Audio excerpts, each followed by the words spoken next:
নমস্কাৰ বন্ধুসকল। বহুত দেশে বহুত ধৰণৰ ৱৰ্ল্ড ৰেকৰ্ড কিছুমান কৰে আৰু আমাৰ ভাৰতবৰ্ষত এতিয়া এনেকুৱা এটা ৱৰ্ল্ড ৰেকৰ্ড কৰিবলৈ গৈ আছে যিটো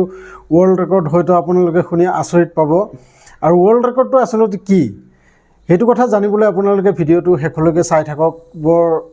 ডাঙৰ ঘটনা এটা কৰিছে আমাৰ ভাৰতবৰ্ষই আৰু এই ঘটনাটো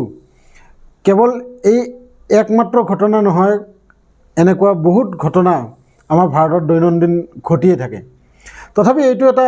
অদ্ভুত ঘটনা আপোনালোকক মই কৈ আছোঁ আৰু মোৰ চেনেলটোত আপোনালোকে এনেকুৱাই কিছুমান ঘটনা সদায় ভিডিঅ'ত দেখিবলৈ পাব আৰু সেইবাবে এনেকুৱা ভিডিঅ' চাই থাকিবৰ বাবে আপুনি চেনেলটো ছাবস্ক্ৰাইব কৰি ল'ব পাৰে আৰু যদি ভিডিঅ'টো ভাল লাগে শেষত লাইক এটা কৰি দিব। ঘটনাটো ক'ৰ আৰু কেতিয়া হৈছিল এই গোটেইবোৰ কোৱাৰ আগতে মই আপোনালোকক ঘটনাটোকে বিৱৰণটো কৰি লওঁ, তেতিয়া আপোনালোকে বুজি পাব যে আচলতে ঘটনাটো কি। এজনী 16 বছৰীয়া কিশোৰী আৰু এজন 17 বছৰীয়া ল'ৰা, দুয়োজনে 2-3 বছৰমান আগৰ পৰা দুয়োকে খুব ভাল পায়। কিন্তু দুয়োৰে জাত অলপ বেলেগ আছিল আৰু সেই বেলেগ থকাৰ বাবে দুয়োজনে অলপ সংকোচ কৰি আছিল মনত যে আমাৰ ঘৰৰ মানুহবোৰে আমাক বিয়া হ'বলৈ দিবনে নিদিয়ে। কিন্তু দুয়োজনৰে ঘৰত অলপ সাহস কৰি পেলাই ঘৰত কথাষাৰ কয় আৰু কোৱাৰ পিছত যোৱা এই এপ্ৰিলৰ 7 তাৰিখে তেখেতসকলৰ বিয়াৰ দিন তাৰিখ ঠিক কৰি আঙুঠি পিন্ধোৱা কাম শেষ হৈ যায় আৰু 10 তাৰিখে ৰাতিপুৱা সেই ল'ৰাজনে ছোৱালীজনীক ফোন কৰি মাতে যে আমি অলপ ঘূৰি আহিম। আৰু ঘূৰি আহিম বুলি কোৱাত ছোৱালীজনীও ওলাই যায় আৰু যিহেতু দুয়োজনে বিয়া হ'বলগীয়া হৈছেই আৰু বেছি দিন নাই, গতিকে দুয়োজনে ঘূৰিবলৈ যায়। ঘূৰিবলৈ গৈ তাত কাছগঞ্জ বুলি এডোখৰ ঠাই ইউপিৰ, তাত পাৰ্কৰ নিচিনা অকণমান ঠাই আছিল আৰু সেই ঠাইতে গৈ সিহঁত দুয়োটাই বহুত সময় ধৰি তাত বহি কথা বতৰা পাতে। দুয়োজনে চেলফি লয় বা ইজনে সিজনক ফটো উঠায়, এনেকৈ সিহঁতে হাঁহি ধেমালি কৰি টাইম পাছ কৰি আছিল। আৰু তেনেতে তাত 4জন ল'ৰা আহে আৰু সেই 4জন ল'ৰাকেইজনৰ ভিতৰত এজন বিজেপিৰ সদস্য বুলি গম পোৱা যায় আৰু সেই মানুহজনৰ নাম হ'ল অখিলেশ সিং। আৰু এই অখিলেশ সিঙে নিজকে গব্বৰ বুলি ক'লে মানে বেছি ভাল পায় আৰু লগৰ সকলোৱে গব্বৰ বুলিয়ে কয় তাক। আৰু সেই 4জনে গৈ পেলাই সিহঁতক অলপ দাবী ধমকি দিয়ে, ইয়াত কি কৰি আছ, কেলে এনেকুৱা হাঁহি তামচা, তহঁতৰ লাজ নাই হেন নাই, এনেকৈ কোৱাত দুয়োজনে সিহঁতক আচলতে বাধা দিয়ে। কিন্তু এই বাধা সিহঁতে নামানি সিহঁতৰ যি অভদ্ৰামী এইটো বেছি হ'বলৈ ধৰে আৰু এই বেছি হ'বলৈ যেতিয়া ধৰে এনেকুৱা এটা সময় আহি পায় যিটো সময়ত ল'ৰাজনক একফালে টানি লৈ যায় আৰু ছোৱালীজনীক একফালে টানি লৈ যায়। আৰু এনেকৈ আৰু 4জনমান লগ সিহঁতে মাতে ফোন কৰি পেলাই। তাৰপিছত সেই ল'ৰাজনক খুব মাৰপিট কৰে আৰু এই ছোৱালীজনীক তাৰে কাষত থকা এটা সৰু ঘৰ এটাত সোমাই লৈ গৈ য'ত কোনো নাছিল, তেখেতসকলৰ মনৰ যি আচলতে ইচ্ছা আছিল সেই মনৰ ইচ্ছা তাত গৈ পূৰ্ণ কৰে। এজন এজনকৈ টোটেল 8জন মানুহৰ নাম কোৱা হৈছে। আৰু এই ঘটনাটো হৈ যোৱাৰ পিছত দুয়োজনে কি কৰিব তাত কান্দি পেলাই ছোৱালীজনীও আৰু ল'ৰাজনীও দুয়োজনে ঠিক কৰে যে এই কথাটো আমি কাকো নকওঁ। আৰু এই কথাটো কোৱাৰ লগে লগে আমাৰ মান সন্মান বা আমাক যি ৰেচপেক্ট এই সকলোবোৰ শেষ হৈ যাব। গতিকে এই ঘটনাটো আমাৰ দুয়োৰে মাজত থাকক, আমি দুয়ো এই কথাখিনি যাতে কাকো নকওঁ, এই বুলি সিহঁতে ঠিক ঠাক কৰি ঘৰলৈ যায়। ঘৰলৈ যোৱাৰ পিছত মাকে দেখা পায় যে ছোৱালীজনীৰ কিবা শৰীৰ ভাল নহয় নে কিবা জ্বৰ উঠিছে, অসুখ মানে ভাৱ। আৰু এই দেখি পেলাই মাকে গৈ ছোৱালীজনীক সোধে যে কি হৈছে মা তোমাৰ? তেতিয়া ছোৱালীজনী কয় নাই একো হোৱা নাই। এনেকৈ 2 দিন হৈ গ'ল।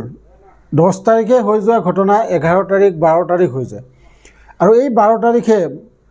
মাকে জোৰ জবৰদস্তি তাইক সোধে, কাৰণ অকণমান অসুস্থও হৈছিল তাই। আৰু জোৰ জবৰদস্তি যেতিয়া সোধে তাই কান্দি কান্দি সকলো কথা মাকৰ আগত খুলি কয় আৰু যেতিয়া মাকে এই কথা গম পায় মাকে আহি দেউতাকক আৰু ঘৰৰ মানুহবোৰক এই কথাখিনি কৈ আলোচনা কৰে যে এতিয়া কি উপায় লোৱা হ'ব আৰু এই কথাখিনি তেখেতসকলে আলোচনা কৰি আমাৰ যি শিশু কল্যাণ বিভাগ কিছুমান থাকে সেই শিশু কল্যাণ বিভাগত ফোন কৰি এই কথাটো জনায় আৰু সেই শিশু কল্যাণ বিভাগে লগে লগে সেই ঠাইৰ পুলিচ ষ্টেচনত ফোন কৰি জনাই দিয়ে যে এনেকুৱা ঘটনা এটা হৈছে অতি শীঘ্ৰে ছোৱালীজনীক লৈ পেলাই হস্পিটেলত এডমিট কৰক আৰু তাইক চেকআপ কৰক এই কথা পুলিচ ষ্টেচনত যেতিয়া গম পায় পুলিচ লগে লগ তাত তেখেতসকলৰ ঘৰত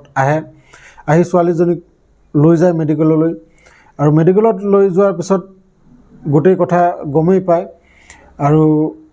ইতিমধ্যে এই ঘটনাটো আচলতে চাওক যদি সেই মাকে জবৰদস্তি তাইক নুসুধিলেহেঁতেন আজি এই গোটেই ঘটনাটো না সেই আপোনাৰ যি দস্যুসকল সেই দস্যুসকলো ধৰা নপৰিলহেঁতেন আৰু তাইও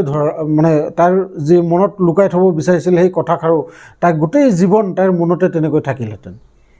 কিন্তু যিয়ে নহওক ভগৱানৰ যি ইচ্ছা তাই 2-3জনমানৰ নাম কৈছিল আৰু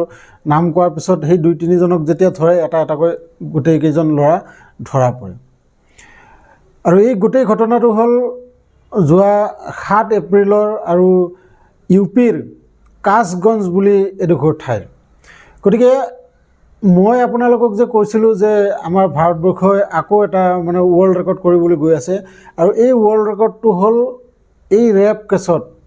আমাৰ ভাৰতবৰ্ষই এদিন নহয় এদিন গোটেই পৃথিৱীত যিমানবোৰ দেশ আছে সেই দেশতকৈ মানে সকলোতকৈ বেছি হৈ যাব আৰু ৱৰ্ল্ড ৰেকৰ্ড মোৰ এটা ধাৰণা অতি সোনকালে ৱৰ্ল্ড ৰেকৰ্ড কৰি দিব কাৰণ যেনেকৈ আমি বৰ্তমান নিউজ খুলিলেই আপোনালোকে দেখিবলৈ পায় আজিকালিতো হাতে হাতে মোবাইল আপোনালোকে গুগলত যিকোনো এনেকুৱা নিউজ চাৰ্চ কৰিলে তাত 4-5টাকৈ আপুনি এনেকুৱা কাহিনী আপোনালোকে দেখিবলৈ পাব গতিকে যিয়ে নহওক তেখেতসকলক শাস্তি দিয়াৰ যি পদ্ধতি সেই পদ্ধতি চলি আছে আৰু লগতে এই গোটেই ঘটনাটো সেই ইউপিতেই নহয় গোটেই ভাৰতবৰ্ষতে বিয়পি পৰিছে ছ'চিয়েল মিডিয়াৰ জৰিয়তে আৰু এই কথা সেই ইউপিৰ মুখ্যমন্ত্ৰী যোগী আদিত্যনাথেও গম পাইছে আৰু গম পাই তেখেতে লগে লগে 5 লাখ টকা তেখেতসকলৰ ঘৰত দিয়াৰ বাবে এটা প্ৰস্তাৱ জনাইছে যিয়ে নহওক ভিডিঅ'টো চাই যদি ভাল লাগিছে লাইক এটা কৰি দিব আৰু যিসকলে নতুনকৈ মোৰ চেনেলটোত আহিছে চেনেলটো ছাবস্ক্ৰাইব কৰি ল'ব কাৰণ আপোনালোকে জানে ভিডিঅ' এটা বনাওঁতে কিমান কষ্ট কৰিবলগীয়া হয় কিমান সময় উলিয়াই ভিডিঅ'টো বনাওঁ আপোনালোকৰ বাবে আৰু আপোনালোকে এনেকুৱা ভিডিঅ' মোৰ তাত প্ৰত্যেক বুধবাৰ আৰু শনিবাৰ নিশা 9 বজাত মই আপোনালোকৰ বাবে ভাৰতত ঘটি থকা কিছুমান অদ্ভুত যিবোৰ ঘটনা এই ঘটনাৰ বিষয়ে মই ভিডিঅ' লৈ আহিম আপোনালোকে চেনেলটো ছাবস্ক্ৰাইব কৰি লওক যিয়ে নহওক লগ পাম আকৌ এনেকুৱা এটা ভিডিঅ' লৈ নেক্সট ভিডিঅ'ত তেতিয়ালৈকে ভালে থাকক সুখে থাকক ধন্যবাদ